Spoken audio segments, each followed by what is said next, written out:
ہاتھ سے میں نے اپنے ہاتھ کو اس کی طرف بڑھاتے ہوئے ایسا نیچے کر دیا، تو گویا میں نے اسے اشارہ کر دیا کہ بیٹھ جاؤ، بیٹھ جاؤ کہا، وہ بیٹھ گیا، وہ بیٹھ گیا۔ یا کوئی شخص بیٹھا ہوا تھا، میں نے ہاتھ سے اشارہ کیا اسے کھڑے ہونے کا، تو وہ کھڑا ہو گیا۔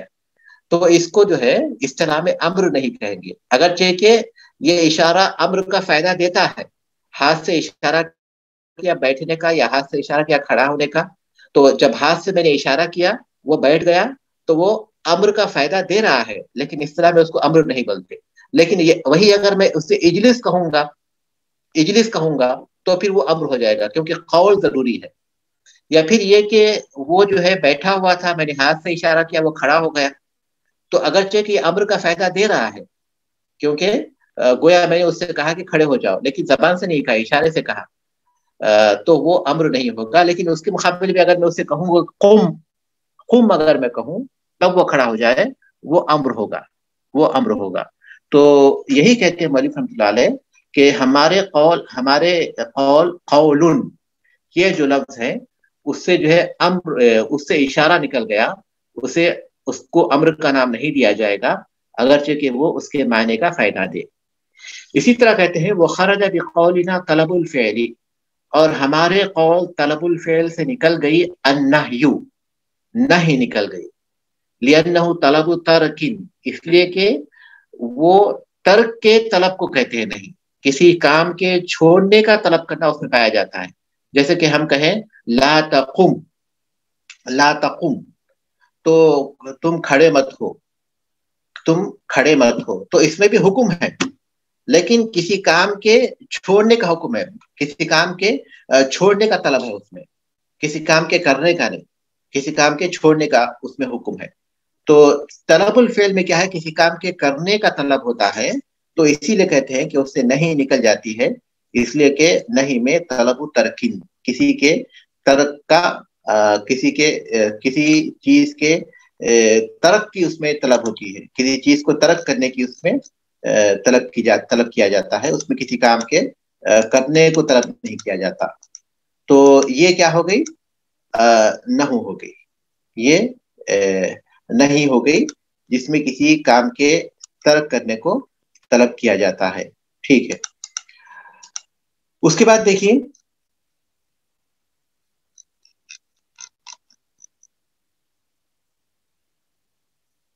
مثال کے طور پر کوئی مثال کے طور پر کہے کہ لا تقم، لا تقم، کھڑے مت ہو، جیسا کہ ابھی میں نے مثال دی، لا تقم، کھڑے مت ہو، گویا اجلسی کے معنی میں ہے نا، بیٹھو بول کر۔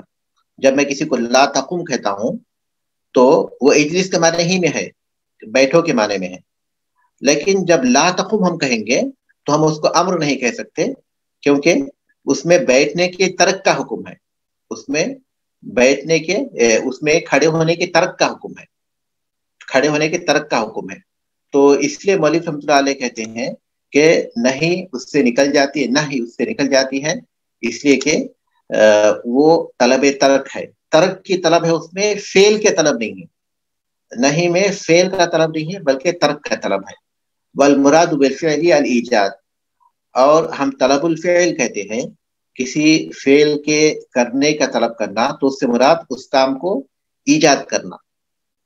فیشمل القول المأمور به، تو جس قول کا حکم دیا جائے وہ قول بھی اس میں شامل ہو جائے گا۔ فعل سے مطلب یہ کوئی یہ نہ سمجھے کہ کرنے ہی کے معنی اس میں پائے جاتے ہیں، بلکہ بولنے کے معنی بھی اس میں پائے جاتے ہیں، اس میں صرف کرنے کے معنی ہی نہیں پائے جاتے ہیں بلکہ بولنے کے معنی پائے، جیسے کہ میں نے کسی سے کہا قل لا الہ الا اللہ، کہو لا الہ الا اللہ، تو اب یہ تو وہ بولے گا نا اپنی زبان سے لا الہ الا اللہ۔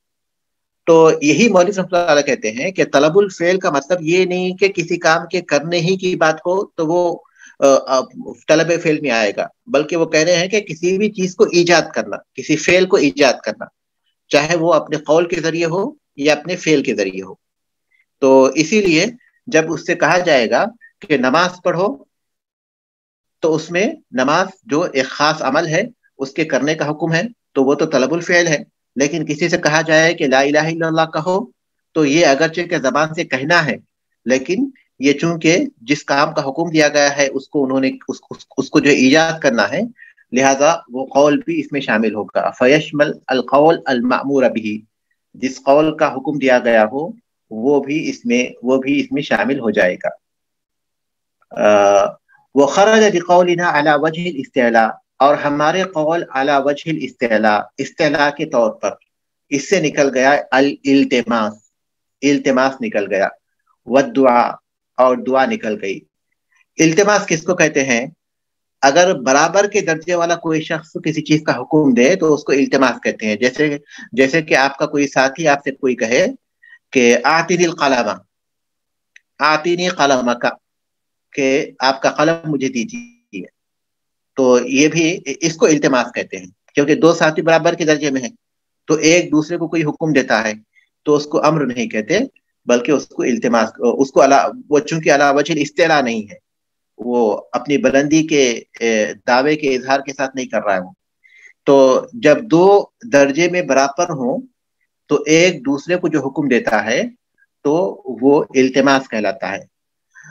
اور والدعا، دعا بھی اس میں نکل گئی، اس لیے کہ جب نیچے درجے والا کسی اوپر درجے والے سے کچھ طلب کرتا ہے تو گویا وہ دعا کرتا ہے. انسان اللہ تبارک سے کہتا ہے کہ اللہ تبارک تعالیٰ ادخلنی فی الجنہ، مجھے جنت میں داخل کر دے. تو ادخلنی اگرچہ کہ وہ ایک حکم ہے، لیکن جب نیچے درجے والا اوپر درجے والے کو کہتا ہے، جب بندہ اپنے رب کو کہتا ہے تو پھر اس کو ہم امر نہیں کہیں گے بلکہ اس کو دعا کہیں گے. اسی لیے علی وجہ الاستعلاء کے جو الفاظ ہیں اس میں التماس بھی نکل گیا، جس میں دو برابر کے درجے میں سے ایک شخص دوسرے کو کوئی حکم دیتا ہے، اور اسی طرح دعا بھی نکل گئی، اس لیے کہ دعا میں بندہ اپنے رب سے، اللہ تبارک تعالیٰ سے کوئی چیز طلب کرتا ہے. وغیرہما، اور ان کے علاوہ دوسری چیزیں بھی نکل گئی. مما یستفاد فی صیغۃ الامر بالقرائن، مما یستفاد من صیغۃ الامر، جس کے صیغہ امر سے جس کا استفادہ ہوتا ہے، بالقرائن، قرائن کے ذریعے، صیغہ امر سے قرائن کے ذریعے جس کا استفادہ ہوتا ہے. مثال کے طور پر اس کی ایک مثال یہ ہے، وَإِذَا حَلَلْتُمْ فَاصْطَادُوا، اللہ تبارک و تعالیٰ نے حالت احرام میں لا تحلوا شعائر اللہ کہا. اللہ تبارک تعالیٰ کے جو شعائر ہیں ان کی بے حرمتی مت کرو، اس بات کا حکم دیا، کہا کہ تم احرام کی حالت میں شکار مت کرو، کیونکہ وہ اللہ تبارک تعالیٰ کے شعائر ہے. اللہ تبارک تعالیٰ کے شعائر کی بے حرمتی ہو جائے گی اگر تم نے احرام کی حالت میں شکار کیا. اس کے بعد اللہ تبارک تعالیٰ نے کہا کہ فَإِذَا حَلَلْتُمْ فَاصْطَادُوا، اس کے بعد جب تم احرام سے نکل جاؤ، حلال ہو جاؤ تو شکار کرو. تو کیا احرام کے نکلنے کے بعد اب شکار کرنا ضروری ہو گیا؟ کیونکہ اگر اس کو امر ہم کہیں گے، اس کو اگر امر کہیں گے تو اس کا مطلب یہ ہے کہ جو بھی آدمی احرام سے نکلے گا تو اس کو ضروری ہوگا کہ وہ شکار کرے. تو یہ جو قرائن ہے، اس میں قرائن کیا ہے کہ جب کسی چیز سے منع کیا جاتا ہے، منع کرنے کے بعد اس چیز کا حکم دیا جائے تو اس کا مطلب یہ پہلے وہ چیز منع تھی، بعد میں بھی اس کا حکم دیا گیا، تو اس کو کہتے ہیں اباحت. تو قرائن سے اس کے امر، قرائن سے یہ بات معلوم ہوتی ہے کہ اب وہ امر کے معنی میں نہیں ہے جس کا کرنا واجب ہے، بلکہ وہ اباحت کے معنی میں ہے کہ اب تو احرام سے نکل چکے ہو، چاہو تو شکار کرنا تمہارے لیے مباح ہے. تو وہی کہتے ہیں کہ التماس، دعا، اور ان کے علاوہ صیغہ امر سے جن چیزوں کا استفادہ ہوتا ہے، صیغہ امر سے جن چیزوں کا استفادہ ہوتا ہے قرائن کے ذریعے، جیسے کہ اس میں اگرچہ کہ وَإِذَا حَلَلْتُمْ فَاصْطَادُوا یہ صیغہ امر ہے، لیکن اس کے باوجود بھی قرائن سے یہ بات معلوم ہوتی ہے کہ وہ امر کے معنی میں نہیں ہے. تو یہ ساری چیزیں اس سے نکل جاتی ہیں. امر ایک ایسا قول ہے جس میں کسی کام کے کرنے کو طلب کیا جاتا ہے علی وجہ الاستعلاء، یعنی علو طلب کرنے کے طور پر. ایسا شخص جو کہ اپنے آپ کو غالب سمجھتا ہے، اپنے آپ کو بلند سمجھتا ہے، اس کی جانب سے. اگر اس میں علو کا معنی نہ ہو، جیسے کہ اگر اس میں استعلاء نہ ہو، تو ایک ساتھی دوسرے ساتھی کو کوئی بات کہے، کسی بات کا حکم دے، تو اس کو التماس کہتے ہیں، اس کو امر نہیں کہتے. جیسے کوئی شخص، کوئی ساتھی اپنے ساتھی سے کہے کہ مجھے فلاں چیز دو، تو یہ علی وجہ الاستعلاء نہیں ہے، علی وجہ الاستعلاء نہیں ہے، اور اس لیے اس کو امر نہیں کہتے. تو علی وجہ الاستعلاء یہ امر میں ہوتا ہے. استعلاء یہ اس میں جو علو ہے، اگر وہ جو علو کا حقدار ہے اگر اس کی طرف سے ہے تو وہ حقیقی ہے، جیسے کہ اللہ کے اوامر ہیں یا اس کے رسول صلی اللہ علیہ وسلم کے اوامر ہیں یا والدین کے احکام ہے، والدین کا حکم ہے. تو ان کی طرف سے اگر کوئی قول ہو جس میں کسی فعل کو طلب کیا جائے تو علی وجہ الاستعلاء اس میں حقیقی ہے. لیکن اگر علی وجہ الاستعلاء کوئی ایسا شخص طلب کرے جو علو کا حقدار نہیں ہے تو اس میں علو غیر حقیقی ہے. جیسے کوئی ملازم اپنے مالک کو کوئی حکم دے تو اس صورت میں وہ بھی قول ہے جو جس میں کسی فعل کا طلب کیا گیا ہے، لیکن علی وجہ الاستعلاء اس میں ہے، وہ حقیقی نہیں ہے. تو امر ایک ایسے قول کو کہتے ہیں جس میں کسی فعل کو طلب کیا جاتا ہے استعلاء کے طور پر، علو طلب کرنے کے طور پر. اب آئیے ہم لوگوں کو پڑھنا ہے صیغ الامر، امر کے صیغے. وہ کون سے صیغے ہیں جس سے ہمیں معلوم ہوتا ہے کہ اس میں امر ہوتا ہے؟ ان صیغوں کو عربی زبان میں کسی کام کے امر کے طور پر استعمال ہوتا ہے. صیغ الامر اربعون، امر کے صیغے 4 ہیں. فعل الامر، فعل امر. مثال مثل اتلو ما اوحی الیک من الکتاب، آپ کی طرف کتاب کی جو وحی کی جاتی ہے آپ اس کی تلاوت کیجیے. اتلو یہ فعل امر ہے، فعل امر ہے مبنی علی حذف حرف الا ہے. یہ اصل میں اتلو واو کے ساتھ تھا، اتلو واو کے ساتھ تھا لیکن امر کی وجہ سے اس کا واو حذف ہو گیا. تو اتلو فعل امر مبنی علی حذف حرف العلت وهو الواو، اور وہ واو ہے. تو افعل، انصر، اجلس، یہ تمام امر کے صیغے ہیں. تو امر کا سب سے پہلا صیغہ فعل امر ہے. امشی امشی امشی، ہاں، امشی ام نہیں، ام، الف میم شین، امشی. تو امشی، امضی، فعل امر معروف ہے، آپ اچھی طرح سے جانتے ہیں. تو جو فعل امر ہے وہ امر کا صیغہ ہے، امر کا صیغہ ہے. اور دوسرا ہے اسم فعل الامر، اسم فعل امر. فعل امر نہیں ہے، وہ فعل امر ہی ہے لیکن اس کی حیثیت فعل کی نہیں بلکہ اسم کی ہے، اس کو اسم فعل امر کہتے ہیں. مثلو حی علی الصلاۃ، نماز کے لیے آؤ. حیا، حیا یہ اسم فعل امر ہے. فعل امر میں اسم فعل امر میں کیا فرق ہے؟ اوپر جو گزرا وہ فعل امر تھا اور نیچے جو ذکر کیا جا رہا ہے وہ اسم فعل امر ہے. وہ بھی امر ہی کا صیغہ ہے لیکن وہ فعل امر نہیں بلکہ اس کو اسم فعل الامر کہتے ہیں، اسم فعل الامر کہتے ہیں. دونوں میں فرق یہ ہے، فعل امر میں اور اسم فعل الامر میں فرق یہ ہے کہ فعل امر یہ امر کی علامتوں کو قبول کرتا ہے. امر کی علامتیں کون سی ہیں؟ یا المخاطبہ اور نون التوکید، یا المخاطبہ اور نون التوکید، یہ فعل امر کی علامتیں ہیں. تو فعل امر ان علامتوں کو قبول کرتا ہے. مثال کے طور پر افعل، افعل، تو افعلی یا المخاطبہ کو اس نے قبول کیا. اور اسی طرح افعلن، افعلن، نون التوکید کو اس نے قبول کر لیا. تو افعل فعل امر ہے. فعل امر یہ فعل امر کی علامتوں کو قبول کرتا ہے اور اس میں فعل امر یہ فعل امر کی علامتوں کو قبول نہیں کرتا. جیسے کہ حیا ہے، حیی یہ نہیں ہو سکتا. اسی طرح حین، اگر اس میں نون توکید لگانا چاہیں تو نہیں لگتا، وہ جہاں بھی آئے گا حیا ہی آئے گا، حیا آئے گا. چاہے مرد کو بولے تو بھی حیا بولیں گے آؤ بول کر، اور عورت کو بولیں گے تو بھی حیا بولیں گے. تو فعل امر یہ امر کی علامتوں کو قبول کرتا ہے، اور اسم فعل الامر یہ امر کی علامتوں کو قبول نہیں کرتا۔ بہت سے صیغے ہیں، یعنی بہت سے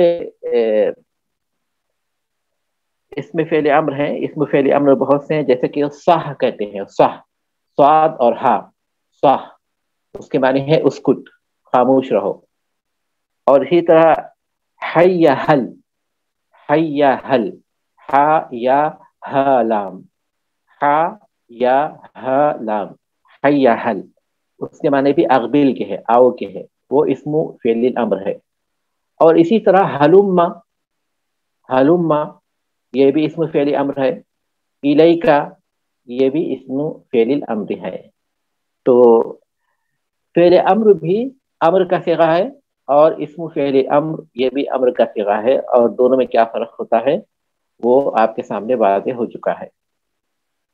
المصدر النائب، المصدر النائب عن فعل الامر، وہ مصدر جو فعل امر کا نائب ہوتا ہے، مصدر جو فعل امر کا نائب ہوتا ہے۔ مثل فَإِذَا لَقِيتُمُ الَّذِينَ كَفَرُوا فَضَرْبَ الرِّقَابِ، جب تم کافروں سے جنگ کرو تو گردنوں کو مارو۔ فضرب یہ مصدر ہے، ضربن، لیکن یہ ہے فعل امر کے معنی میں، کیونکہ وہ اصل میں کیا ہے، فضرب الرقاب، تو گردنوں کو مارو، وہ ہے فضربو، فضربو، لیکن وہاں مصدر ہے جو فعل امر کا نائب کہلاتا ہے۔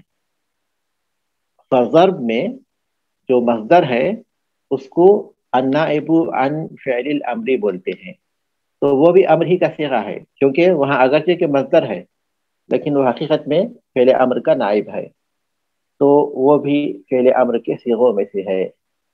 المضارع المقرون بلام الامر، مضارع جو لام امر کے ساتھ مقرون ہوتا ہے، لام امر کے ساتھ لگا ہوتا ہے، جیسے کہ اللہ تعالیٰ نے فرمایا لِتُؤْمِنُوا بِاللَّهِ وَرَسُولِهِ، لِتُؤْمِنِي کہ تم ایمان لاؤ اللہ پر اور اس کے رسول پر، تمہیں چاہیے کہ ایمان لاؤ اللہ پر اور اس کے رسول پر۔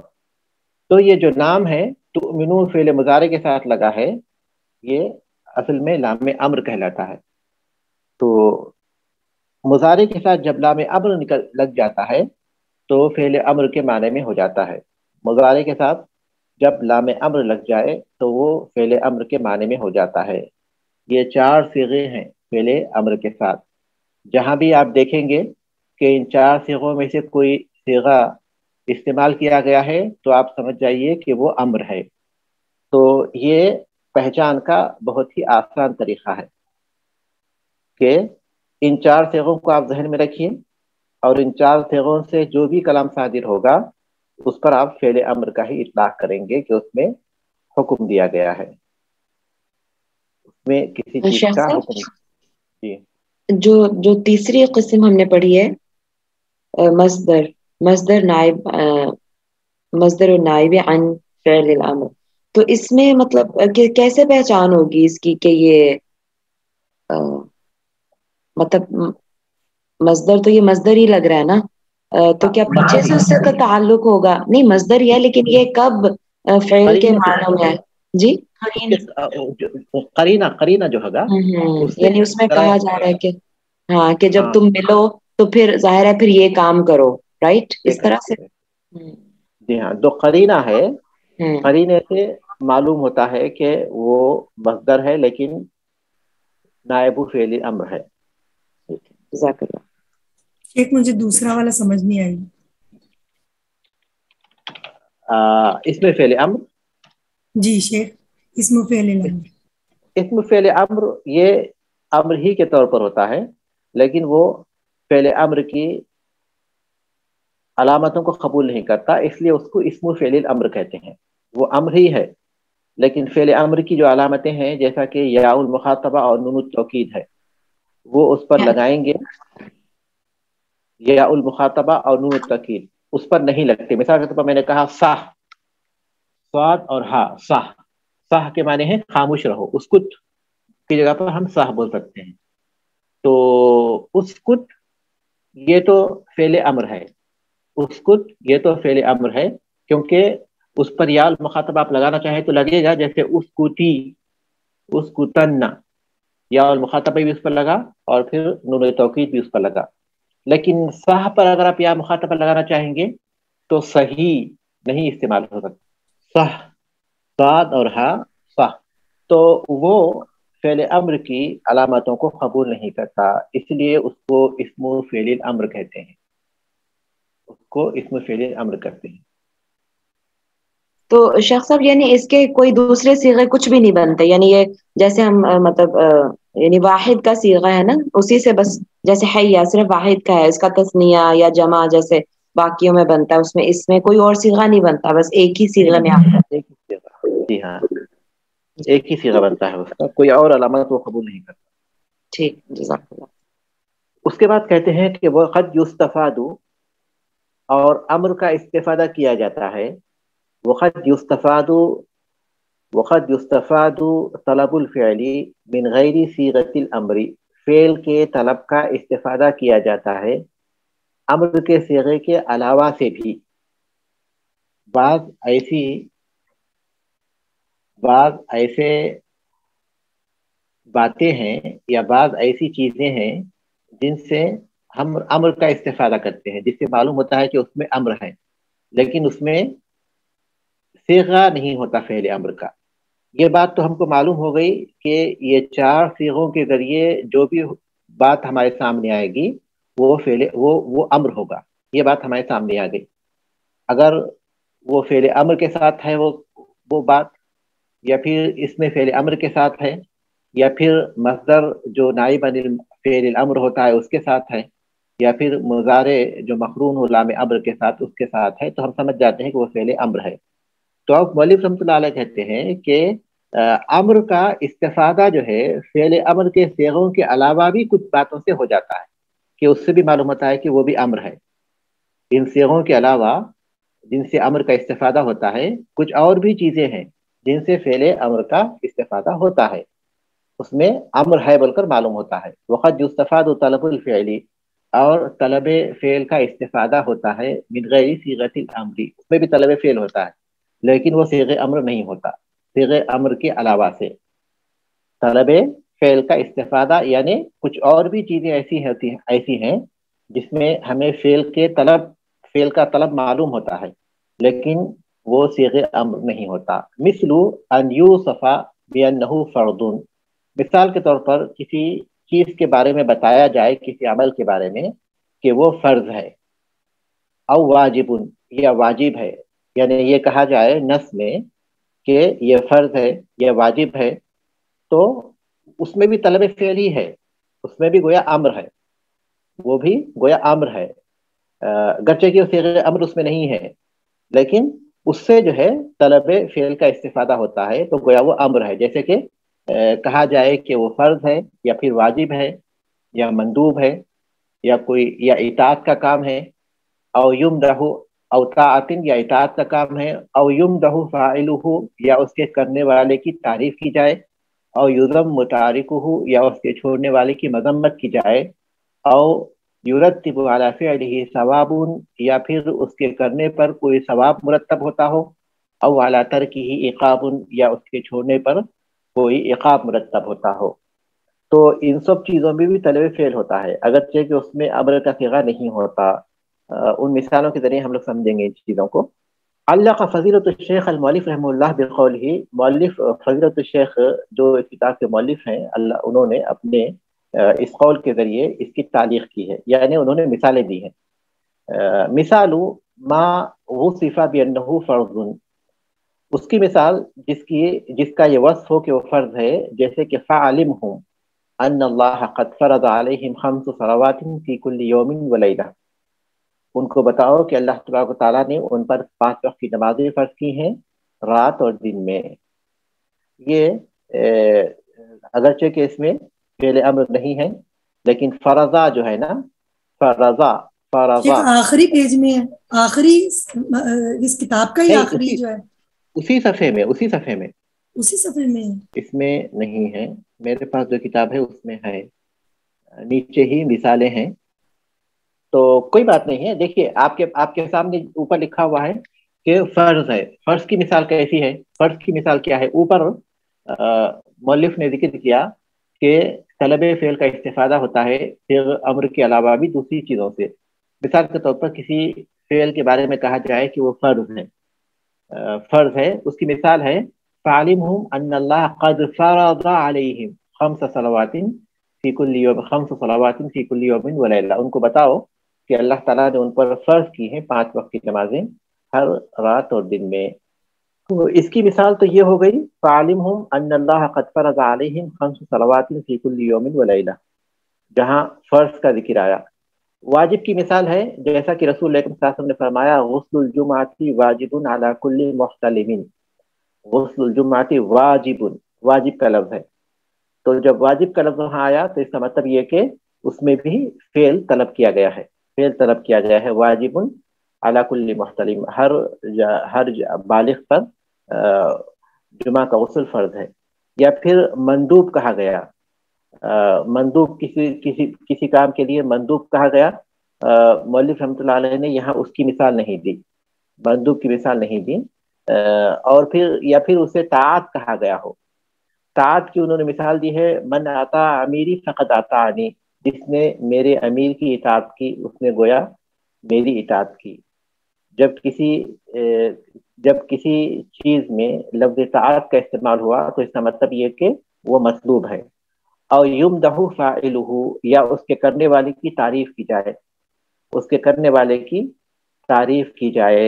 جیسا کہ رسول اللہ صلی اللہ علیہ وسلم نے فرمایا نعم الرجل عبداللہ ابن عمر لو کان یقوم من اللیل، عبداللہ ابن عمر کتنے ہی اچھے آدمی ہیں اگر وہ قیام اللیل کر لیتے. تو قیام اللیل کرنے والے کی تعریف کی گئی تو اس کا مطلب یہ کہ وہ فعل طلب کیا گیا ہے. اور یذم تارکہ، یا اس کے چھوڑنے والے کی مذمت کی جائے، جیسا کہ حدیث میں ہے من ترک الرمی بعد ما علمہ رغبۃ عنہ فإنها نعمۃ کفرھا، جو تیر اندازی کو سیکھنے کے بعد اسے چھوڑ دے اس سے بے نیازی برتتے ہوئے، تو ایک نعمت ہے جس کی اس نے ناشکری کی ہے. کیونکہ رم اس دور کے اعتبار سے یہ اللہ تبارک تعالیٰ کے راستے میں جہاد کا ذریعہ ہے. تو کوئی شخص اس کو سیکھتا ہے اس کے بعد پھر اس سے بے نیازی بے رغبتی برتے ہوئے چھوڑ دیتا ہے، تو گویا اس نے ایک نعمت تھی، اس نعمت کی اس نے ناشکری کی ہے. تو یہ اس میں اس کے چھوڑنے والے کے مذمت کی گئی. تو اس کا مطلب یہ ہے کہ اس فعل کو طلب کیا گیا ہے. کس فعل کو؟ رمیو کو. اور پھر اس کی مثال کہ جس کے کرنے پر کوئی ثواب مرتب ہوتا ہو، من صلی علیہ صلاۃ صلی اللہ بہ عشرہ، جو مجھ پر 1 مرتبہ درود بھیجتا ہے اللہ تعالیٰ اس پر 10 مرتبہ صلاۃ بھیجتا ہے. تو رسول اللہ صلی اللہ علیہ وسلم پر درود بھیجنے کے بدلے میں ثواب کا ذکر کیا گیا، تو اس کا مطلب ہے کہ وہ فعل مطلوب ہے. اور اسی طرح کسی کام کے چھوڑنے پر عقاب کے مرتب ہونے کا ذکر کیا گیا. من ترک ثلاث جمعات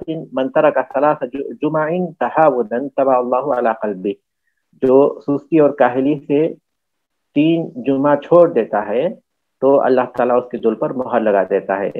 تو اس میں جمعہ کے چھوڑنے والے پر عقاب کی خبر دی گئی ہے، تو گویا اس میں فعل کو طلب کیا گیا ہے.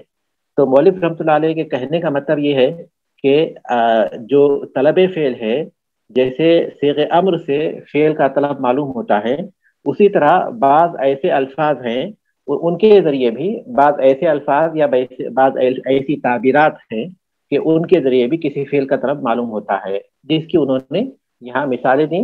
جیسا کہ کسی چیز کے بارے میں بتا جائے کہ وہ فرض ہے یا واجب ہے، یا کہا جائے مندوب ہے یا اطاعت کا کام ہے، یا پھر اس کے کرنے والے کی تعریف کی جائے یا اس کے چھوڑنے والے کی مذمت کی جائے، یا اس کام کے کرنے پر کوئی ثواب مرتب ہوتا ہو یا اس کے چھوڑنے پر کوئی عقاب مرتب ہوتا ہو. تو اس سب میں بھی طلب فعل ہے، اگرچہ کہ اس میں صیغ امر نہیں ہوتا. ما تقتضیہ صیغۃ الامر، صیغ امر کس چیز کا تقاضا کرتا ہے؟ صیغ امر کس چیز کا تقاضا کرتا ہے؟ صیغۃ الامر عند الاطلاق تقتضی وجوب المأمور به، وجوب المأمور به. صیغ امر اطلاق کی صورت میں، اطلاق کا مطلب یہ ہے کہ کوئی اور اس میں قید نہیں لگائی گئی، بغیر کسی قید کے جب اس کا استعمال ہوتا ہے.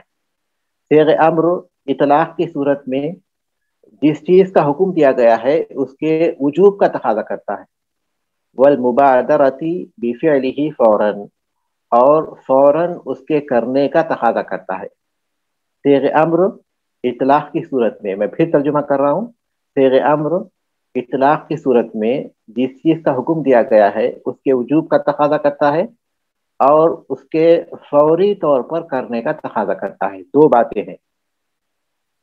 باتیں ہیں کہ انہوں نے جو ہے عنوان باندھا کہ صیغ امر کس بات کا تقاضا کرتا ہے، اور اس کا انہوں نے اس کی وضاحت یہ کی کہ صیغ امر اطلاق کی صورت میں یعنی جب صیغ امر استعمال ہوگا اور وہ مطلق ہوگا، اس کے ساتھ کوئی قید نہیں لگی ہوگی، تو اطلاق کی صورت میں وہ وجوب کا تقاضا کرتا ہے اس کام کے لیے جس کا حکم دیا گیا ہے، اور دوسری کس چیز کا تقاضا کرتا ہے؟ اس کام کو، اس چیز کو فوراً کرنے کا تقاضا کرتا ہے، کیونکہ اہل علم کے درمیان اختلاف ہے کہ صیغ امر اصل کس لیے ہے، استحباب کے لیے ہے یا وجوب کے لیے ہے۔ فعل امر اصل میں استحباب کے لیے ہے، کسی بھی چیز کو مستحب بتایا جائے تو اس کے لیے فعل امر استعمال ہوتا ہے، یا کسی چیز کو واجب کرنے کے لیے فعل امر استعمال ہوتا ہے، یا پھر یہ کہ فعل امر اس بات کا تقاضا کرتا ہے کہ کام کو ہم بعد میں بھی کر سکتے ہیں، یا پھر اس بات کا تقاضا کرتا ہے کہ فعل امر فوراً کرنا چاہیے، اس کام کو فوراً کرنا چاہیے۔ تو علماء کا اختلاف ہے، بعض علماء اس طرف گئے ہیں کہ فعل امر میں اصل یہ ہے کہ وہ استحباب کا تقاضا کرتا ہے، الا کہ کوئی قرینہ آئے تو پھر وہ امر پر دلالت کرتا ہے، اور پھر یہ کہ وہ تراخی کا تقاضا کرتا ہے، یعنی اس کام کو بعد میں بھی کر سکتے ہیں، بعد میں بھی کر سکتے ہیں، اس میں اصل جو ہے فوری نہیں ہے۔ لیکن مؤلف رحمۃ اللہ علیہ جس طرف گئے ہیں اور یہی قول راجح ہے اور اکثر اصولیین کا یہی قول ہے، وہ یہ کہ فعل امر اطلاق کی صورت میں وجوب کا تقاضا کرتا ہے اور اسے فوری طور پر انجام دینے کا تقاضا کرتا ہے۔ فمن الادلة على انها تقتضي الوجوب قوله تعالی، ان دلائل میں سے جو اس بات پر دلالت کرتے ہیں کہ امر کا صیغہ وجوب کا تقاضا کرتا ہے، اللہ تعالیٰ کا یہ قول ہے، فَلْيَحْذَرِ الَّذِينَ يُخَالِفُونَ عَنْ أَمْرِهِ أَنْ تُصِيبَهُمْ فِتْنَةٌ أَوْ يُصِيبَهُمْ عَذَابٌ أَلِيمٌ۔ ان لوگوں کو چوکنا رہنا چاہیے، ڈرنا چاہیے جو رسول کے حکم کی مخالفت کرتے ہیں کہ ان کو کوئی فتنہ پہنچے یا پھر کوئی دردناک عذاب ان کو پہنچ جائے۔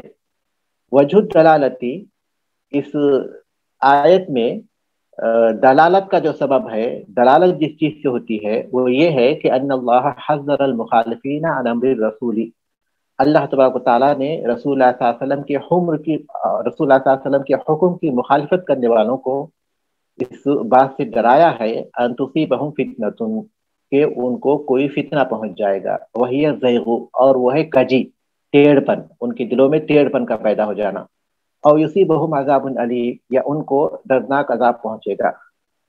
تو اس آیت میں رسول اللہ صلی اللہ علیہ وسلم کے حکم کی مخالفت کرنے والوں کو اس بات سے ڈرایا گیا ہے کہ انہیں کوئی کجی پہنچے گی یا پھر یہ کہ عذاب علیم پہنچے گا۔ وَالتَّحْذِيرُ بِمِثْلِ هَذَا، اور اس طرح کی تحذیر، اس طرح کا ڈرانا نہیں ہوتا، لا یکون، نہیں ہوتا، الا علی ترکی واجب، مگر کسی واجب کے چھوڑنے پر۔ اس آیت سے بات معلوم ہوتی ہے کہ امر اصل میں وجوب کا تقاضا کرتا ہے، کیونکہ اگر یہ واجب نہیں ہوتا، رسول اللہ صلی اللہ علیہ وسلم کے امر جو ہے واجب نہیں ہوتا، تو اللہ تبارک و تعالیٰ یہ نہیں کہتا کہ اگر تم رسول اللہ صلی اللہ علیہ وسلم کے حکم کو نہیں مانو گے تو تم کو کوئی فتنہ لاحق ہو جائے گا یا عذاب علیم پہنچے گا۔ تو یہ جو الفاظ ہیں یہ اس بات کی دلیل ہے کہ جو امر ہے وہ وجوب کا تقاضا کرتا ہے، کیونکہ اگر وہ واجب نہیں ہوتا تو پھر اس طرح نہیں کہا جا سکتا، اس طرح نہیں کہا جاتا کہ تمہیں کوئی فتنہ یا پھر جو ہے کوئی عذاب لاحق ہوگا، اس طرح نہیں کہا جاتا۔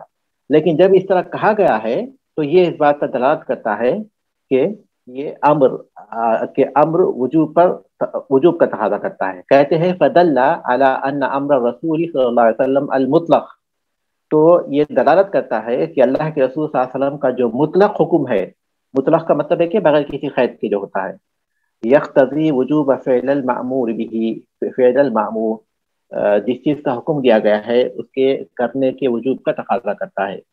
تو امر مطلق یہ اس کے وجوب کا تقاضا کرتا ہے، اور اس کے دلیل میں یہ آیت ہے جو اوپر ذکر کی گئی سورۃ النور کی، جس میں رسول اللہ صلی اللہ علیہ وسلم کے حکم کی مخالفت کرنے والوں کو ڈرایا گیا ہے اس بات سے کہ انہیں کوئی فتنہ لاحق ہوگا، یا پھر یہ کہ عذاب علیم لاحق ہوگا۔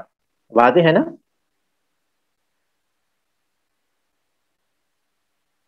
جی شیخ واضح۔ جی، یہ پہلی چیز ہو گئی۔ دوسری جو چیز انہوں نے کہی تھی وہ یہ کہ امر دوسری جس چیز کا تقاضا کرتا ہے وہ ہے اس کام کو فوری کرنے کا، تو وہ کہہ رہے ہیں وَمِنَ الْأَدِلَّةِ عَلَىٰ أَنَّهُ لِلْفَوْرِ، اور ان دلائل میں سے جو اس بات پر دلالت کرتے ہیں کہ امر جو ہے اس کام کو فوری کرنے کا تقاضا کرتا ہے، اور وَمِنَ الْأَدِلَّةِ، اور دلائل میں سے عَلَىٰ أَنَّهُ لِلْفَوْرِ، اس بات پر کہ امر فوری کا تقاضا کرتا ہے، قولہ تعالی، اللہ تعالیٰ کا فرمان ہے فَاسْتَبِقُوا الْخَيْرَاتِ، نیکیوں میں سبقت کرو، نیکیوں میں جلدی کرو، نیکیوں میں تیزی کا مظاہرہ کرو۔ والمأمورات الشرعیۃ خیر، اور شرعی جو معمورات ہیں، شرعی جو احکام ہیں وہ خیر ہیں۔ والامر بالاستباق الیہا، اور اس کی طرف سبقت کرنے کا جو حکم ہے، دلیل، یہ دلیل ہے علی وجوب المبادرۃ، اس میں جلدی کرنے کے وجوب کی، اس میں جلدی کرنے کے وجوب کی دلیل ہے۔ تو انہوں نے استدلال کیا ہے اس بات پر کہ امر اس کام کو فوری کرنے کا تقاضا کرتا ہے قرآن کی اس آیت سے، جس میں اللہ تعالیٰ نے فرمایا فاستبقوا الخیرات، کہ تم نیکیوں میں جلدی کرو۔ اور چونکہ جو معمورات شریعہ ہیں، شریعت میں جن چیزوں کا حکم دیا گیا ہے وہ خیر ہیں، اور ان خیر میں جب جلدی کرنے کا حکم دیا گیا ہے تو یہ اس بات کی دلیل ہے کہ اس میں جلدی کرنا واجب ہے۔ وَلِأَنَّ النَّبِيَّ صلی اللہ علیہ وسلم كَرِهَ تَأْخِيرَ النَّاسِ، اب وہ دلیل تو ہو گئی، اب دوسری دلیل دے رہے ہیں۔ وَلِأَنَّ النَّبِيَّ صلی اللہ علیہ وسلم كَرِهَ تَأْخِيرَ النَّاسِ مَا أَمَرَهُمْ بِهِ مِنَ النَّحْرِ وَالْحَلَقِ يَوْمَ الْحُدَيْبِيَّةِ، اور اس لیے کہ اللہ کے نبی صلی اللہ علیہ وسلم نے لوگوں کے تاخیر کرنے کو ناپسند فرمایا۔ کس بات سے تاخیر کرنے کو؟ ما امرہم بہ، جس کا انہیں حکم دیا تھا، من النحر والحلق، نحر کرنے اور اپنے بال نکالنے پا، یوم الحدیبیۃ، حدیبیہ کے دن، حتی دخل علی ام سلمۃ رضی اللہ عنہا، یہاں تک کہ ام سلمہ رضی اللہ تعالی عنہا کے پاس آپ داخل ہوئے تھے، فذکر لها ما لقی من الناس، انہوں نے ان سے ذکر کیا جو لوگوں سے آپ کو پہنچی تھی، یعنی جو تکلیف پہنچی تھی حدیبیہ کے دن، جبکہ اللہ کے رسول صلی اللہ علیہ وسلم کی صلح مکمل ہو چکی تھی مکے کے مشرکین سے، تو اس کے بعد آپ صلی اللہ علیہ وسلم نے احرام کھولنے کا حکم دیا تھا، اور احرام کھولنے کا طریقہ یہ تھا کہ وہ اپنے بالوں کو نکال لیتے اور اپنا جانور ذبح کر دیتے۔ لیکن چونکہ صحابہ اس صلح سے کافی تکلیف میں تھے، عمرے کی نیت سے آئے تھے، لیکن صلح میں یہ بات طے ہوئی تھی کہ وہ اس سال عمرہ نہیں کریں گے، آئندہ سال کریں گے، اور پھر یہ کہ کچھ مسلمان جن کو کافروں نے قید رکھا تھا، اس میں یہ بات طے ہوئی تھی کہ کافروں کی قید میں جو مسلمان ہیں وہ کافروں کے پاس ہی رہیں گے۔ تو یہ جو کچھ باتیں ہیں، اس سے صحابہ کو یہ امید تھی کہ شاید اللہ کے رسول صلی اللہ علیہ وسلم پر کوئی وحی نازل ہوگی اور یہ حکم بدل دیا جائے گا، اس امید میں تھے۔ اس لیے اللہ کے رسول صلی اللہ علیہ وسلم نے جب صحابہ کو حکم دیا کہ تم لوگ حلال ہو جاؤ اپنے بالوں کو نکالتے ہوئے اور اپنے جانوروں کو ذبح کرتے ہوئے، تو وہ آگے نہیں بڑھے۔ ہمیشہ اللہ کے رسول صلی اللہ علیہ وسلم کے حکم کے منتظر رہنے والے صحابہ اس موقع پر آپ کے حکم کے باوجود بھی وہ آگے نہیں بڑھے تھے، کیونکہ ان کو شاید یہ امید تھی کہ اللہ تبارک تعالیٰ کی طرف سے شاید کو حکم آ جائے اور اس فیصلے اس صلح کو منسوخ کر دے، اور ان کو اجازت مل جائے کہ وہ کعبۃ اللہ جا سکیں اور وہاں عمرہ کر سکیں۔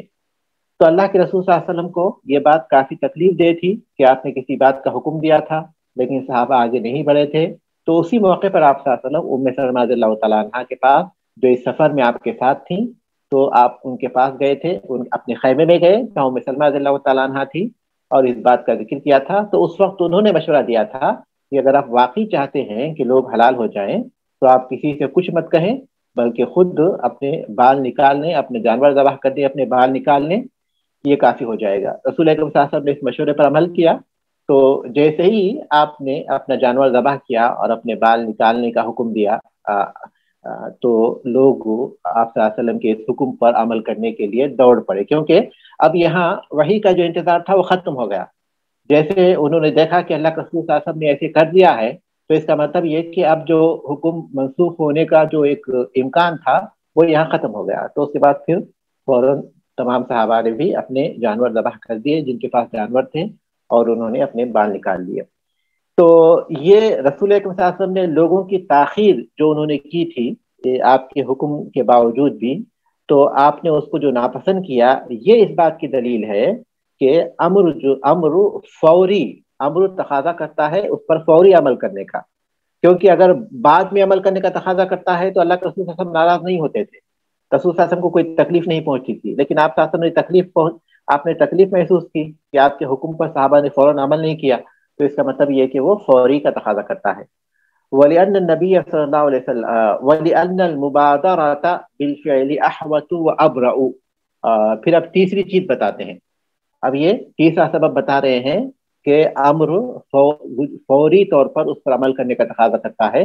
اس کا تیسرا سبب یہ بتا رہے ہیں کہ فعل میں جلدی کرنا، فعل میں مبادرت کرنا، آگے بڑھنا، احوط یہ زیادہ احتیاط والا ہے، وہ ابرؤ اور بریء ذمہ کرنے والا ہے، اور صحیح طور پر بریء ذمہ کرنے والا ہے، کیونکہ آدمی کو کسی بات کا حکم ہو گیا، اس نے وہ کام فوراً کر لیا، تو اسی میں احتیاط ہے، اور اس میں جلدی بریء ذمہ ہونے کا بھی اچھا موقع ہے، اس لیے کہ وہ تاخیر لہو آفات، اس لیے کہ تاخیر کی آفتیں ہیں، وَيَقْتَضِي تَرَاكُمُ الْوَاجِبَاتِ حَتَّى يَعْجَزَ عَنْهَا، اور وہ تقاضا کرتا ہے کہ واجبات جمع ہو جائیں اور وہ ان سے عاجز آ جائے۔ آدمی اگر پہلے وقت میں اس کام کو کر لیتا ہے تو اس میں احتیاط بھی پائی جاتی ہے، اور برات ذمے کی برات بھی پائی جاتی ہے، وہ بری ذمہ بھی ہو گیا۔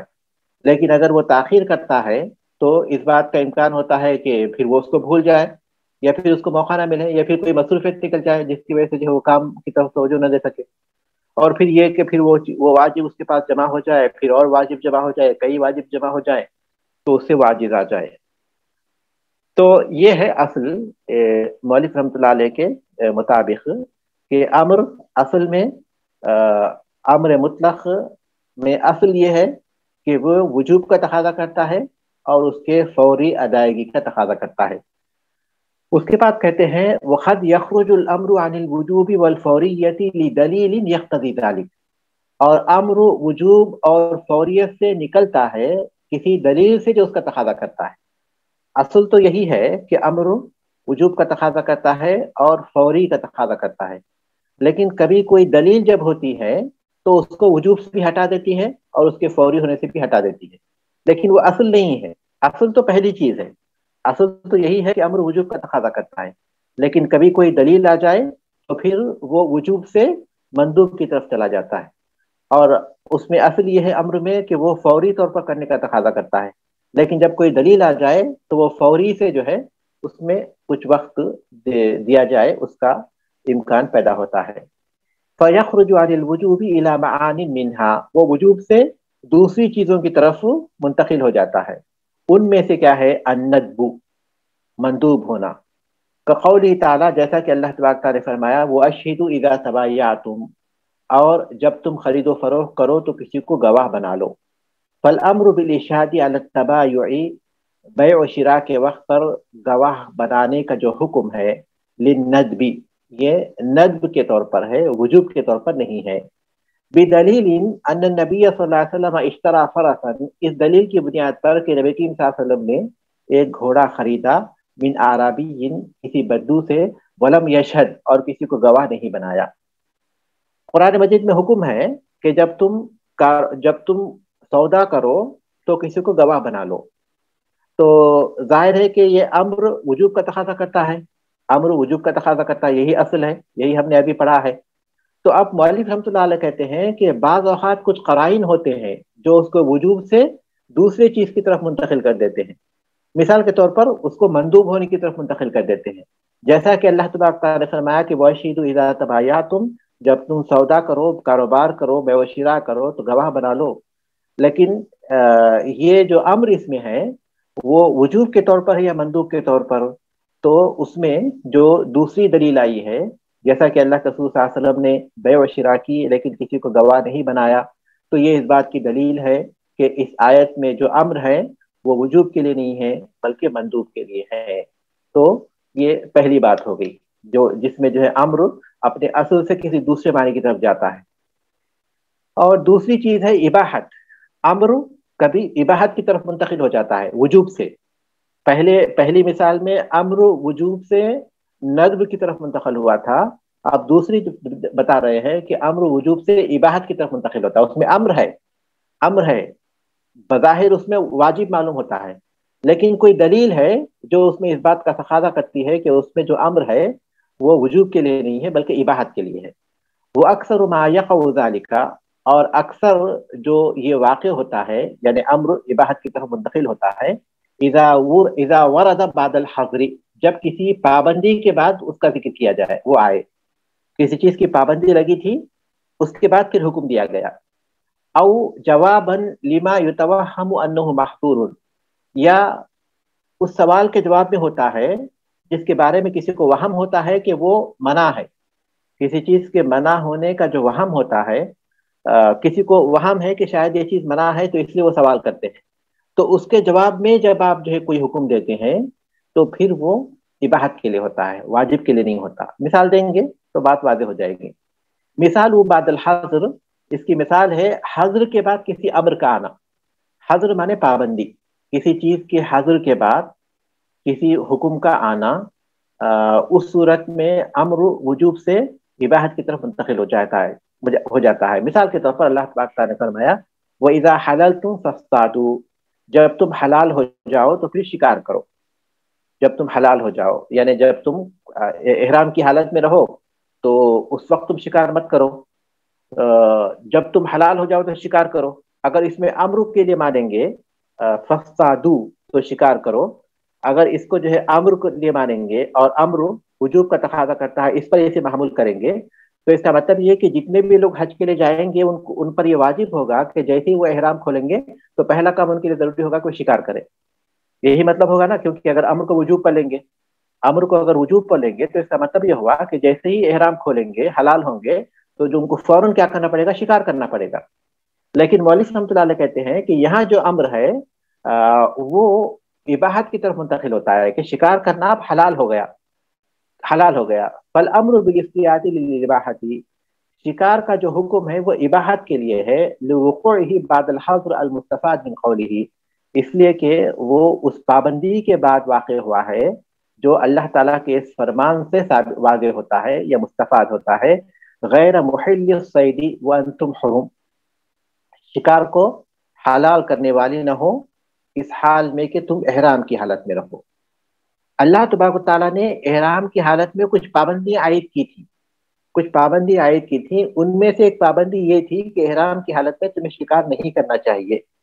تو اس پابندی کے بعد اللہ تبارک تعالیٰ نے کہا کہ پھر تم حلال ہو جاؤ تب شکار کرو، تو چونکہ پابندی کے بعد حکم آیا ہے شکار کرنے کا، تو یہ جو پابندی پہلے تھی یہ ایسا قرینہ ہے جو اس بات پر دلالت کرتا ہے کہ اس کے بعد جو حکم آیا ہے وہ حکم وجوب پر دلالت نہیں کرتا بلکہ وہ اباحت پر دلالت کرتا ہے۔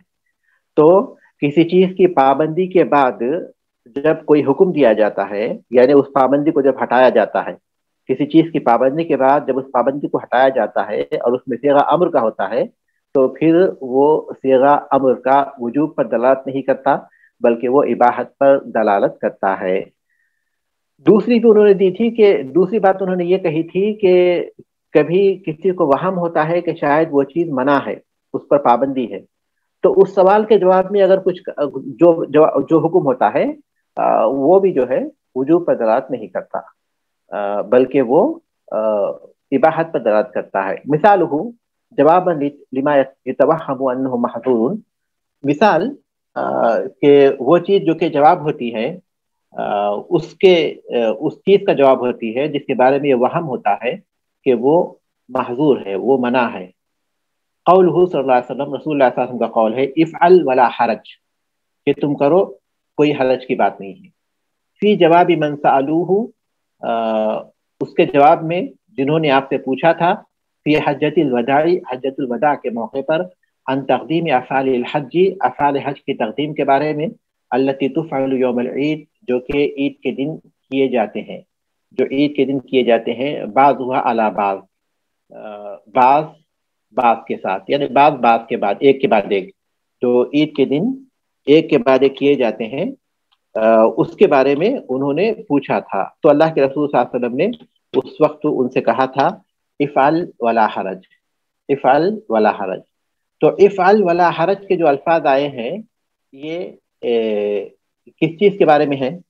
وہ ان اعمال کے بارے میں ہے جن کے بارے میں اللہ کے رسول صلی اللہ علیہ وسلم سے پوچھا گیا تھا حجۃ الوداع کے موقع پر. تو یہ اس بات کی دلیل ہے کہ یہ ان کو وہم تھا کہ شاید یہ چیز جائز نہیں ہے، کہ ایک آدمی نے پوچھا کہ اللہ کے رسول صلی اللہ علیہ وسلم میں نے جانور ذبح کرنے سے پہلے اپنے بال نکال لیے، تو آپ نے کہا افعل ولا حرج. تو اسی طرح جس نے بھی، کیونکہ حج کے موقع پر آدمی کو ذی الحجہ کی 10 تاریخ کو، جس کو ہم یوم النحر کہتے ہیں، بہت سے کام کرنے ہوتے ہیں. پہلا کام اس کو جمر عقبہ کو کنکریاں مارنا، اس کے بعد اپنے بال نکال، اپنا جانور ذبح کرنا. ترتیب تو اس طرح ہے کہ پہلے وہ جمر عقبہ کو کنکریاں مارے، اس کے بعد اپنا جانور ذبح کرے، اس کے بعد اپنے بال نکال لے، ٹھیک ہے. پھر اس کے بعد وہ غسل کر لے، اپنے آپ کو پاک کر لے. لیکن وہ کاموں میں نہیں ہے، لیکن آدمی تو وہ کام کرتا ہی ہے. یہ 3 کام ہو گئے، جمر عقبہ کو کنکریاں مارنا، پھر اپنا جانور ذبح کرنا، اس کے بعد جو ہے اپنے بال نکالنا. اس کے بعد چوتھا کام ہے اس کا کعبۃ اللہ کو جا کر طواف کرنا. 5واں کام ہے صفا مروہ کی سعی کرنا. اب ان 5 کاموں کو اس ترتیب کے ساتھ کرنا یہ مستحب ہے. لیکن اگر آگے پیچھے کر لیے، جیسے کہ کسی شخص نے پہلے اپنے بال نکالے بعد میں جانور ذبح کیا، یا پہلے جانور ذبح کیا بعد میں اس نے جو ہے جمر عقبہ کو کنکریاں مارا، یا پھر پہلے اس نے جو ہے طواف کیا اس کے بعد اس نے جو ہے اپنے بال نکالے، یا پھر جو ہے اس کے بعد اس نے اپنا جانور ذبح کیا، تو کوئی حرج کی بات نہیں ہے، کوئی حرج کی بات نہیں ہے اس میں تقدیم و تاخیر ہو جائے. تو مولوی رحمۃ اللہ علیہ یہاں یہ مثال اس لیے دے رہے ہیں کہ افعل ولا حرج اگر یہ کہا جائے تو اس کا مطلب یہ نہیں کہ تم اسی طرح، اگر اس کو واجب پر معمول کریں گے تو اس کا مطلب یہ کہ انہوں نے جب یہ کہا کہ میں نے اپنے بال پہلے نکالے جانور ذبح کرنے سے پہلے، اس کے جواب میں آپ صاحب نے کہا کہ افعل تم اسی طرح کرو، کوئی حرج کی بات نہیں ہے. اس کو وجوب پر معمول کریں گے تو پھر ترتیب بدل جائے گی. مطلب ہے کہ انہوں نے جو ترتیب کے ساتھ کیا، ترتیب کو جو ہے غلط کر دیا تھا، اسی ترتیب کے ساتھ وہ کرنا واجب ہو جائے گا، لیکن وہ وجوب پر دلالت نہیں کرتا. کیونکہ مولوی رحمۃ اللہ علیہ کہتے ہیں کہ جب امر کسی ایسے سوال کے جواب میں آتا ہے جس کے بارے میں پوچھنے والے کو یہ وہم ہوتا ہے کہ شاید وہ منع ہے، تو اس کے بعد جو امر کا صیغہ آتا ہے وہ جو ہے وجوب پر دلالت نہیں کرتا، بلکہ وہ اباحت پر دلالت کرتا ہے، وہ اباحت پر دلالت کرتا ہے. ایک اور مثال پڑھ لیں گے. تیسری چیز ہے التحدید. یہ تحدید پر دلالت کرتا ہے، یعنی امر جو ہے وجوب سے تحدید کی طرف منتقل ہوتا ہے. جیسا کہ اللہ تبارک تعالیٰ نے فرمایا کہ اعملوا ما شئتم انہ بما تعملون بصیر، تم جو چاہے کرو، اللہ تبارک تعالیٰ جو تم کرتے ہو اسے دیکھنے والا ہے. اب دیکھیں اعملوا ما شئتم یہ حکم ہے، اس کے بعد تحدید ہے انہ بما تعملون بصیر، تحدید ہے کہ تم جو کر رہے ہو اللہ تعالیٰ اسے دیکھ رہا ہے. تو جب امر کے صیغے کے ساتھ جب تحدید ہوتی ہے، وعید ہوتی ہے، تو پھر یہاں وہ وجوب پر دلالت نہیں کر رہا ہے بلکہ وہ تحدید پر دلالت کر رہا ہے. کیونکہ اگر اعملوا امر پر لیں گے تو ان کو ان کے جو برے کام ہیں گویا کرنے کا حکم دیا جا رہا ہے. تو یہاں جو ہے امر جو ہے وہ حقیقت میں اس کے اصلی معنوں میں نہیں ہے بلکہ وہ تحدید کے معنی میں ہے. اسی طرح فمن شاء فلیؤمن ومن شاء فلیکفر، جو چاہے ایمان لائے اور جو چاہے کفر کرے. فلیؤمن فلیکفر آپ لوگ پڑھ چکے ہیں کہ فعل امر ہے جو مضارع کے ساتھ آیا ہے. فلیؤمن فلیکفر، جو ایمان لائے، جو چاہے ایمان لائے، جو چاہے کفر کرے. لیکن اس کے بعد اللہ تبارک تعالیٰ نے فرمایا کہ انا اعتدنا للظالمین نارا، ظالموں کے لیے ہم نے آگ تیار کر رکھی ہے. یہ اس بات کی دلیل ہے، جو تحدید ہے یہ اس بات کی دلیل ہے کہ اس سے پہلے جو فعل امر ہے وہ وجوب کے لیے نہیں ہے بلکہ وہ تحدید کے لیے ہے. فذکر الوعید بعد الامر المذکور دلیل علی انہ للتحدید.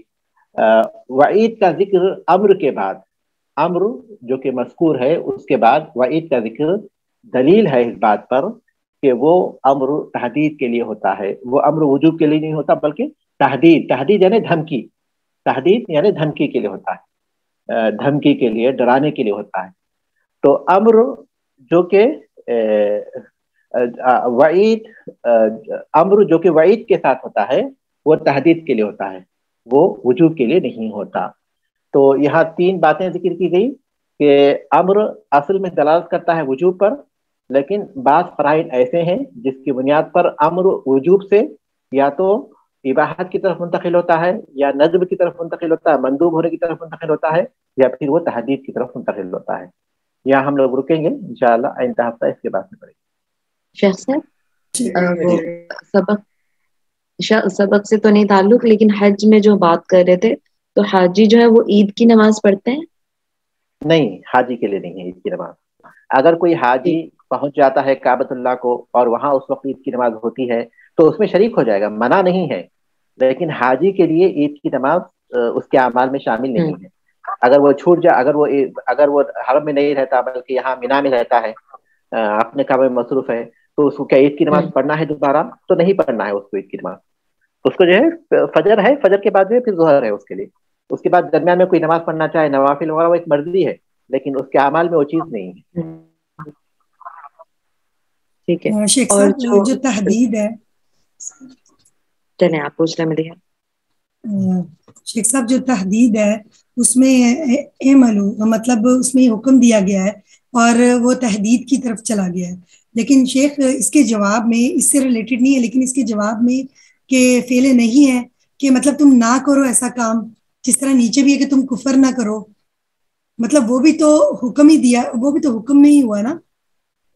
ہاں، لیکن ہم لوگ پڑھ چکے ہیں کہ نہیں الگ چیز ہے اور امر ایک الگ چیز ہے۔ اب کہ کام کے کرنے کا حکم ہو وہ امر ہے، لیکن کسی کام کے نہیں کرنے کا جو حکم ہوگا وہ امر نہیں ہوگا، اس کو ہم نہیں کہیں گے۔ تو اس پر ہم امر کا اطلاق نہیں کر سکتے۔ جب کسی کام سے منع کیا جائے گا نا، تو اس پر ہم امر کا اطلاق نہیں کر سکتے، بلکہ اس پر ہم نہیں کا اطلاق کریں گے۔ جزاک اللہ۔ شیخ صاحب حج کے ریلیٹڈ ایک اور بات پوچھ لوں؟ جی پوچھیں انشاءاللہ۔ جی وہ اچھا، اب جب یہ یوم النحر کو ہی وہ مکہ جاتے ہیں واپس، تو وہاں پہ سعی جو ہے، کیا اگر وہ حج قران یا حج تمتع میں وہ پہلے عمرہ بھی کر چکے ہوئے ہوں گے، تو پھر وہ یہ یعنی مطلب واجب نہیں ہے نا یہ سعی یوم النحر کو کرنا؟ جی ہاں، قران والے کے لیے واجب نہیں ہے، قران والے کے لیے واجب نہیں ہے، اس میں کوئی شک نہیں ہے۔ تمتع والے کے لیے بھی واجب نہیں ہے، یہی راجح قول ہے۔ اچھا، اور افراد والے کے لیے واجب ہے۔ ٹھیک ہے۔ اور شیخ صاحب جو اگر خالی عمرہ جو کرتے ہیں، ان کے لیے قربانی کا جانور جو ہے وہ بھی مطلب مندوب ہے کہ وہ، ہاں کیونکہ وہ جو عمرہ کا ذکر رسول اللہ صلی اللہ علیہ وسلم نے، مطلب جب بھی آپ ذکر کر رہے تھے کہ وہ حدیبیہ کے لیے، تو وہ عمرہ کرنے کے تھے لیکن ساتھ اپنے جانور لے کے گئے، ہاں بالکل۔ تو وہ مطلب عمرے لیکن میں اب تو قربانی کوئی بھی نہیں کرنا، لے کے جاتا، ہاں اب اس کا رواج ہی نہیں ہے، لیکن اگر کوئی قربانی کرنا چاہے تو کر سکتا ہے، اس کے لیے تو پھر مندوب ہے وہ کب کرے گا؟ مطلب وہ اپنی صفا مروہ کرنے کے بعد؟ ہاں بالکل بالکل، صفا مروہ کے بعد، اپنے صفا مروہ کے بعد چاہے تو اس کے ساتھ جو ہے اپنی قربانی کرے، اس کے بعد بال نکالے، یا بال نکال لے اس کے بعد قربانی کرے، کوئی حرج کی بات نہیں، آگے پیچھے کر لیتے۔ ٹھیک ہے، جزاک اللہ خیر کثیرا۔ ٹھیک ہے، سبحانک اللہم و بحمدک، اشہد ان لا الہ الا انت، استغفرک و اتوب الیک۔